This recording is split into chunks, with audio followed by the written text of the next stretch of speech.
샬롬 할렐루야. 창세기 1장 6절에서 8절이요. 하나님이 이르시되 물 가운데에 궁창이 있어 물과 물로 나뉘라 하시고, 하나님이 궁창을 만드사 궁창 아래에 물과 궁창 위에 물로 나뉘게 하시니 그대로 되니라. 하나님이 궁창을 하늘이라 부르시니라. 저녁이 되고 아침이 된 이는 둘째 날이니라. 하나님께서는 창조 둘째 날 물 가운데 궁창이 있게 하셨습니다. 이로 인해 육의 세계와 영의 세계에는 새로운 일들이 일어났지요. 육의 세계에서는 대기권이 만들어졌고, 영의 세계에서는 둘째 하늘에는 빛의 영역과 어둠의 영역이 조성됐습니다. 육의 세계에서 궁창 아래의 물은 창조 셋째 날 바다가 되고, 궁창 위의 물은 대기권의 수증기로 남았죠. 창조 넷째 날 해와 달이 창조된 후부터는 물이 순환하기 시작합니다. 바닷물은 수증기로 올라가서 구름을 만들고, 구름은 바다에 의해 세계 곳곳으로 이동하여 비를 내리죠. 이러한 물의 순환이 있기 때문에 모든 생물들이 물을 공급받아 생명을 유지할 수 있는 것입니다. 하나님께서는 물을 비뿐만 아니라 눈이나 이슬 등의 다양한 형태로 내리게 하셨죠. 하늘에서 내리는 이 모든 것은 원래 하나님의 은택을 상징합니다. 아버지 하나님께서는 사람을 비롯한 모든 생물들에게 유익을 주시기 위해 물을 다양한 형태로 내리게 하신 것이죠. 신명기 11장 14절에도 여호와께서 너희 땅에 이른 비 늦은 비를 적당한 때에 내리시리니 너희가 곡식과 포도주와 기름을 얻을 것이오 라고 했습니다. 시편 65편 10절에는 주께서 밭고랑에 물을 넉넉히 대사 그 일항을 평평하게 하시며 또 단비로 부드럽게 하시고 그 싹에 복 주시나이다 했지요. 하나님께서 이 지구를 창조하셨을 때는 자연 만물이 공의 가운데 순환했습니다. 그런데 사람들이 자기 유익을 구하기 위해 자연을 파괴하면서부터 자연계의 질서가 조금씩 무너졌지요. 그 결과 비와 눈은 하나님의 은택의 수단으로 뿐만 아니라 재앙의 수단으로 나타나게 됐습니다. 원래 하나님께서 세우신 자연 질서 가운데에서는 비와 눈이 균형 있게 골고루 내렸지요. 그런데 사람들이 자연 질서를 파괴하면서 불균형이 생기기 시작했던 것입니다. 비나 눈이 너무 많이 오는 곳이 있는가 하면 거의 오지 않는 곳도 많이 생겼죠. 곧 폭우와 폭설과 가뭄과 홍수 등의 자연 재해가 발생했던 것입니다.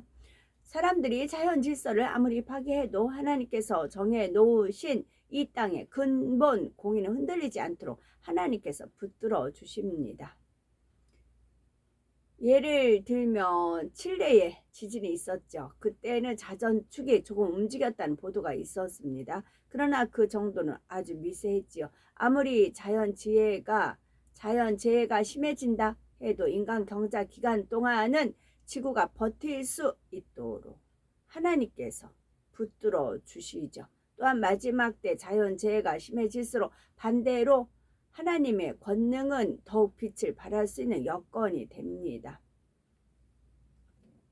창조 둘째 날의 영의 세계에서는 둘째 하늘에 두 영역이 조성됐다 했습니다. 둘째 하늘에 있는 두 영역이란 빛의 영역과 어둠의 영역입니다.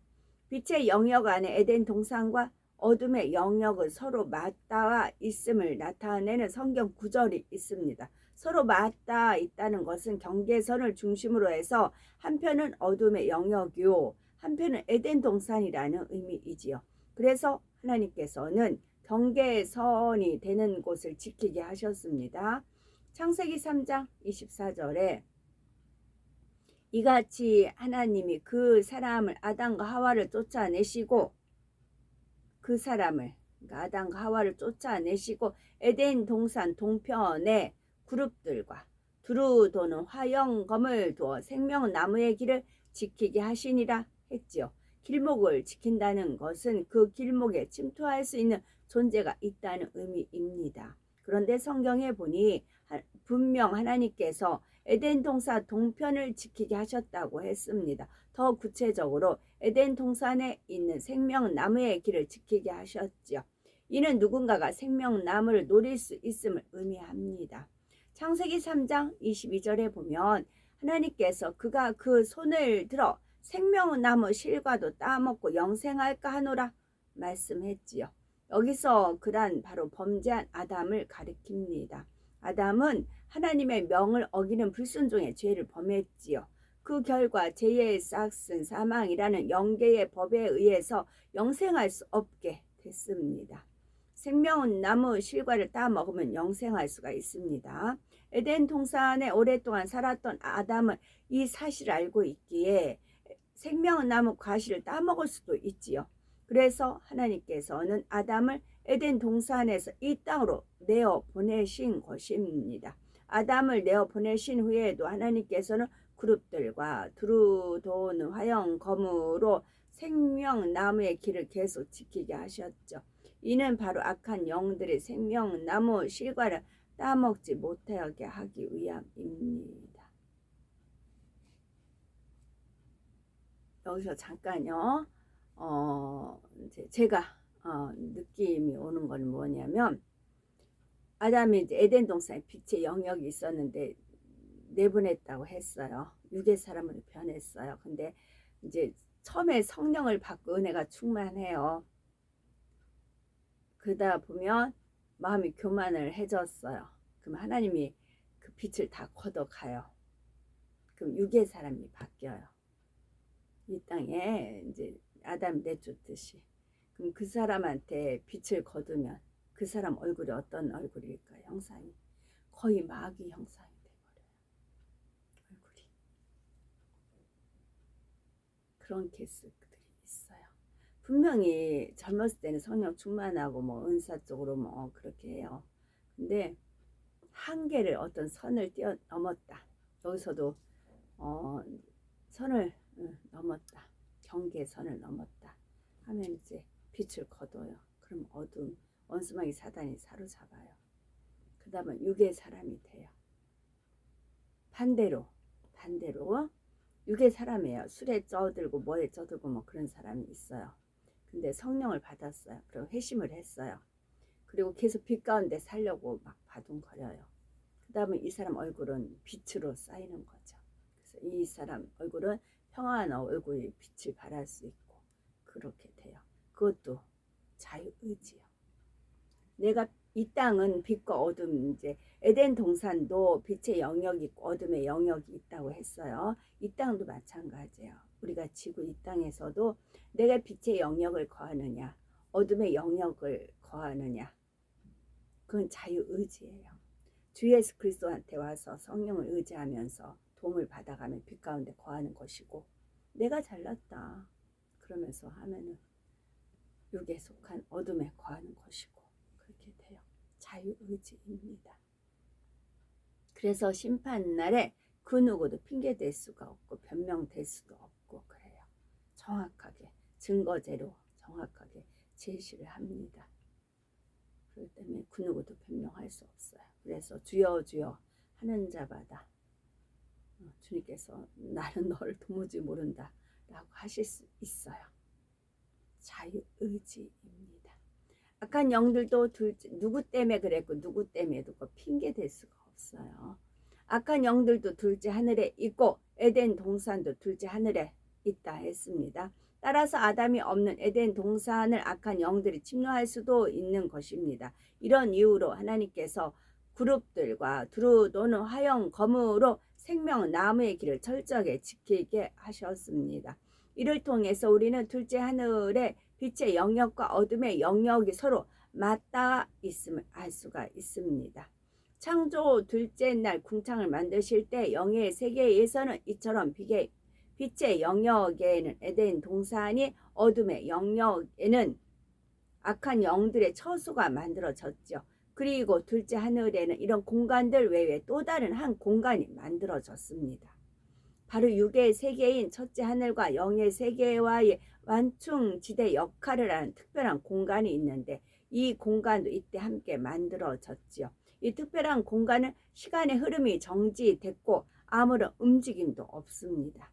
그래서 영적인 존재들이 이 공간을 통해 육의 세계를 순간에 오고 갈 수가 있는 것입니다. 이런 특별한 성질을 가진 공간도 궁창에 있습니다. 따라서 하나님께서 창조 둘째 날에 궁창에 만드신 영의 공간은 크게 세 가지입니다. 바로 빛의 영역과 어둠의 영역, 그리고 시간의 흐름이 정지된 완충지대입니다. 6절에 보니까 하나님께서 물 가운데 궁창이 있어 물과 물로 나뉘게 하리라 하셨죠. 이처럼 물 가운데 궁창이 있게 하신 데는 영적인 의미가 담겨 있습니다. 물은 영적으로 하나님의 말씀입니다. 따라서 물 가운데 궁창이 있게 하신 것은 궁창의 모든 것이 결국 하나님의 권한 안에 있음을 나타냅니다. 궁창을 만드실 때 조성된 공간들, 즉 곧 첫째 하늘의 대기권과 둘째 하늘의 두 영역과 완충지대까지도 모두 하나님께 속해 있다는 거죠. 영의 세계에서 궁창 위의 물은 어떤 공간으로 갔을까요? 바로 둘째 하늘에 있는 에덴 동산의 강을 이루는 기초가 됩니다. 창세기 2장 11절에서 14절에 보면 에덴 동산에 있는 4개의 강이 나옵니다. 10절에 강이 에덴에서 발원하여 동산을 적시고 거기서부터 갈라져 내 근원이 되었으니 했습니다. 이는 내 강의 근원이 하나임을 말하죠. 바로 내 강의 근원을 이루는 물이 바로 본문에 나오는 궁창 위의 물인 것입니다. 에덴에 있는 강의 크기는 이 땅에 있는 강과 비교가 안 됩니다. 에덴의 강은 폭포 이 땅의 강보다 훨씬 에덴의 강은 폭도 이 땅의 강보다 훨씬 넓고 길이도 훨씬 깁니다. 따라서 강물의 양도 당연히 더 많습니다. 에덴의 이 물들, 곧 궁창 위의 물은 원래 초기 지구를 덮고 있던 물이었지요. 그런데 물 가운데 궁창이 생기면서 궁창 위의 물과 아래 물로 나뉘었고 궁창 위의 물이 에덴의 강을 이루는 근원이 된 것입니다. 궁창 아래의 물은 지구의 바다를 이루었고요. 에덴의 물과 지구의 물은 그 근본이 같습니다. 바로 하나님께서 천국에서 유입해 주신 생명수이지요. 그런데 지구의 물은 오랜 세월이 지나면서 점차 오염되고 변질되었습니다. 아담이 범죄하여 지구로 쫓겨날 때 이 지구와 지구 위에 있는 모든 것도 함께 저주를 받았지요. 그때로부터 지구에 있는 모든 것이 점차 변질되기 시작한 것입니다. 여기에 사람들이 무분별한 개발을 함으로써 자연을 심하게 훼손했고 환경 오염을 점차 가중시켰죠. 그 결과 자연계의 질서가 깨어졌고 기상이변과 자연재해가 빈번해지고 있습니다. 하나님께서는 처음에 지구를 아름답고 쾌적하게 만들어 주셨는데 사람들이 자기 욕심과 악으로 인해 지구를 오염시키고 있는 것이죠. 이런 지구와 달리 에덴 동산은 하나님께서 만들어 주신 처음 모습 그대로 유지하고 있습니다. 맑고 깨끗하며 아름답고 풍요로운 자연 환경이 처음에 조성되었던 상태대로 보존되어 있지요. 에덴의 강에 흐르는 물 역시 잘 보존되어서 맑고 깨끗하며 영롱한 빛이 납니다. 에덴의 물이 하나님의 섭리 가운데 이 땅에 쏟아져 내린 사건이 있었죠. 바로 노아의 홍수입니다. 창세기 7장에 나오죠. 노아의 홍수 때에 40일 동안 비가 내려서 가장 높은 산까지 물에 잠겼습니다. 지구에 있는 모든 물로는 설령 극지방의 빙하가 모두 녹는다 해도 가장 높은 산까지 잠기지는 않습니다. 지구상에 있는 물만으로는 지구를 완전히 덮을 수 없는 거죠. 노아 홍수 당시를 설명한 7장 11절 12절을 보면 큰 기품의 샘들이 터지며 하늘의 창들이 열려 40주야를 비가 땅에 쏟아졌더라 했습니다. 여기서 큰 기품의 샘들이란 에덴에 있는 네 강의 발원지입니다. 그리고 하늘의 창들과 둘째 하늘과 통하는 문들이지요. 하나님께서는 홍수 심판 때 에덴의 큰 기품의 샘들을 터뜨렸습니다. 그리고 둘째 하늘의 창을 여심으로 이 지구에 쏟아지게 하신 것이죠. 앞서 에덴의 강물의 양은 지구의 강물과 비교할 수 없을 만큼 많다 했지요. 따라서 에덴의 강물이 지구로 흘러나온다면 능히 지구를 덮을 수 있습니다. 더욱이 하나님께서는 에덴의 강의 근원인 큰 기품의 샘들을 터뜨리셨죠. 그리고 첫째 하늘과 연결된 둘째 하늘의 문을 여심으로 에덴에 있는 물들이 이 땅에 비처럼 내리게 하신 것입니다. 하늘의 창들이라 하여 창이 복수로 표현되었습니다. 이는 당시 일정 지역의 하늘만 열린 것이 아님을 나타냅니다. 지구로 연결되는 둘째 하늘의 문이 다 열렸지요. 노아가 살던 지역뿐만 아니라 지구 전체에 한꺼번에 둘째 하늘에 물이 쏟아졌던 것입니다. 그래서 40일 만에 지구의 가장 높은 산까지 잠겼지요. 이렇게 홍수 심판 때 이 땅에 흘러나왔던 에덴의 물은 홍수 심판 후에 다시 에덴으로 돌아갑니다. 하나님께서 어떤 방법으로 그 물을 에덴으로 끌어올리셨는지는 창세기 7장에서 말씀드립니다. 창조 둘째 날 궁창 위의 물은 에덴의 강의 근원에 모아졌고 그 근원으로부터 네 강이 발원했다는 거죠. 그리고 노아의 홍수 때에 하늘의 창들이 열려 지구에 쏟아진 물이 바로 그 사실을 증명합니다. 둘째 하늘의 존재에 대한 또 다른 증거가 있습니다. 그것은 바로 이스라엘 백성들이 출애굽 후 광야 생활을 할 때 먹었던 만나이지요. 19세기 어떤 식물학자는 이 만나에 대해서 시나이 반도에서 서식하는 식물이 진디에 의해 찔렸을 때 내는 수액이 굳은 것이라고 주장을 했다고도 합니다. 그러나 시나이 반도나 중동 지역에서는 잣나무 가지에서 채취한 구슬 모양의 열매를 천상의 양식이라 이름으로 판매하기도 했답니다. 그러나 만나는 이 땅에 있는 어떤 식물의 열매가 아닙니다. 성경에는 분명 만나가 하늘에서 비같이 내렸다고 했죠. 출애굽기 16장 4절에 때에 여호와께서 모세에게 이르시되 보라 내가 너희를 위하여 하늘에서 양식을 비같이 내리리니 백성이 나가서 일용할 것을 날마다 거둘 것이라 이같이 하여 그들이 나의 율법을 준행하나 아니하나 내가 시험하리라 했습니다. 여기서 하늘이란 바로 둘째 하늘이죠. 시편 78편 23절에서 24절에 그러나 저가 즉 하나님께서 오히려 위에 궁창을 명하시며 하늘 문을 여시고 저에게 만나를 비같이 내려 먹이시며 하늘 양식으로 주셨나니 라고 말씀했습니다. 여기서 나온 위의 궁창도 둘째 하늘입니다. 이처럼 성경은 만나가 둘째 하늘로부터 내려온 것임을 말하고 있지요.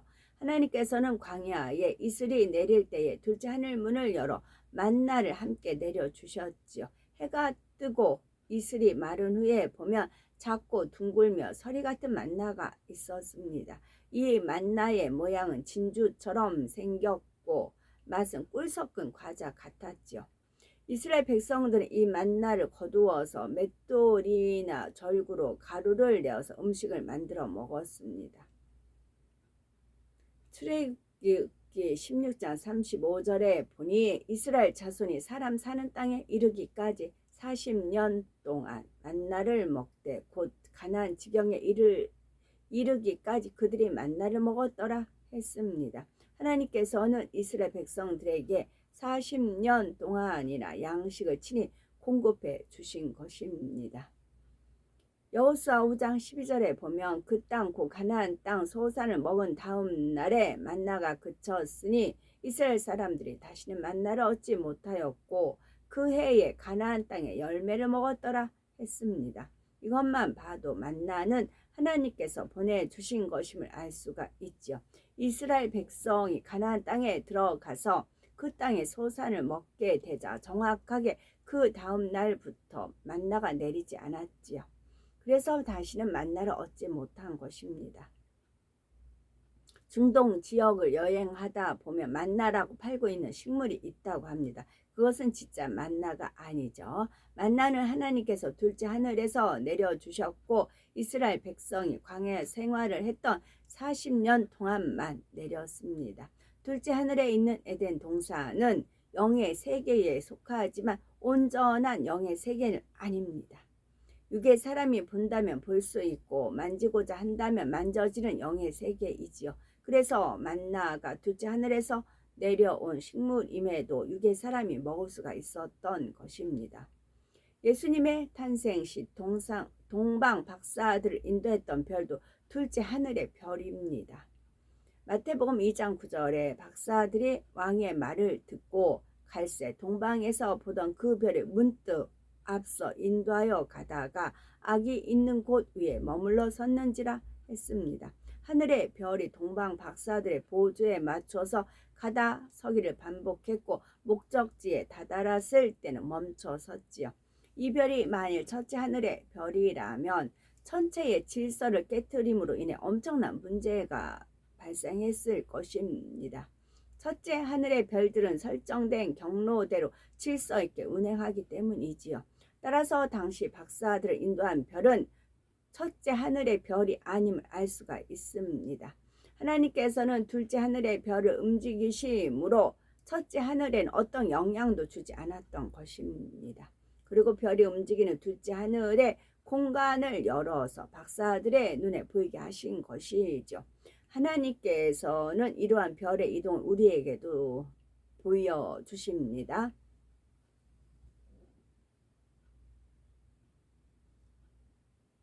우리 예수님께서는 3명의 제자와 함께 변화산에 오르셨을 때입니다. 마태복음 17장 5절에 후련히 빛난 구름이 저희를 덮으며 구름 속에서 소리가 나서 가로되 이는 내 사랑하는 아들이요 내 기뻐하는 자니 너희는 저희 말을 들으라 하는지라 했습니다. 주님께서 부활하신 후 승천하실 때도 사도행전 1장 9절에 저희 보는 데서 올리워 가시니 구름이 저를 가리워 보이지 않게 하더라 했지요. 마가복음 13장 26절 등에 주님께서 공중 강림하실 때에 구름을 타고 큰 권능과 영광으로 오는 것을 사람들이 보리라 했습니다. 구약시대에도 하나님께서 친히 강림하실 때는 항상 구름이 나타났음을 출애굽기 19장 9절 등에 나오죠. 이처럼 영의 세계로 통하는 문이 열릴 때에 구름이 함께 등장하는 것을 볼 수가 있습니다. 이 육의 하늘의 구름이 아닌 영의 세계의 구름을 인 거죠. 6일 창조 동안 5일은 그 만드신 것이 하나님 보시기에 좋았더라 라고 나옵니다. 단 창조 둘째 날만은 성경에 좋았더라는 표현이 안 나옵니다. 그 이유는 무엇일까요? 바로 둘째 날에 만들어진 궁창에는 악의 영들이 거하는 어둠의 영역이 있기 때문입니다. 하나님께서는 인간 경작을 공의롭게 하시기 위해 루시퍼와 악한 영들의 처소를 둘째 하늘의 어둠의 영역에 마련해 두셨죠. 그러나 이 어둠의 영역이 하나님이 보시기에 좋을 리가 없기에 좋았더라는 말씀이 없는 것입니다. 혹시 이런 생각이 드는 분이 계시는지요? 창조 첫째 날에 악한 영들을 풀어주셨고 빛과 반대인 어둠이 있게 하셨는데 왜 첫째 날에는 좋았더라 하셨을까? 라고요. 우리가 창조 첫째 날 부분을 자세히 읽어보면 그 답을 얻을 수가 있을 것입니다. 창조 셋째 날부터 여섯째 날에는 그날의 창조 역사를 모두 마치신 후에 좋았더라는 표현이 나옵니다. 반면 첫째 날에는 빛이 있으라 하심에 빛이 있었고 그 빛이 하나님이 보시기에 좋았더라 말씀하셨죠. 그 후에 빛과 어둠을 나누셨습니다. 다시 말해서 첫째 날에는 하나님께서 빛만을 보고 좋았더라고 하신 것입니다. 이처럼 하나님의 말씀은 정확하고 이유 없이 기록된 것이 하나도 없지요. 우리는 창조 첫째 날과 둘째 날의 역사만 보아도 하나님께서 얼마나 빛을 좋아하시고 어둠을 싫어하시는지 알 수가 있습니다. 야고보서 1장 17절에 이러한 하나님에 대해서 빛들의 아버지라 표현하며 그는 변함도 없으시고 회전하는 그림자도 없으시니라고 했지요. 우리는 이처럼 빛 자체가 되시는 하나님의 자녀입니다. 그러므로 우리의 마음에도 어둠은 조금도 없고 빛만 가득해야 되겠죠. 그래서 우리의 삶에 어둠의 영들은 결코 역사하지 못하며 빛의 열매로 아버지 하나님께 영광 돌리는 우리가 되어야 되겠죠. 아멘.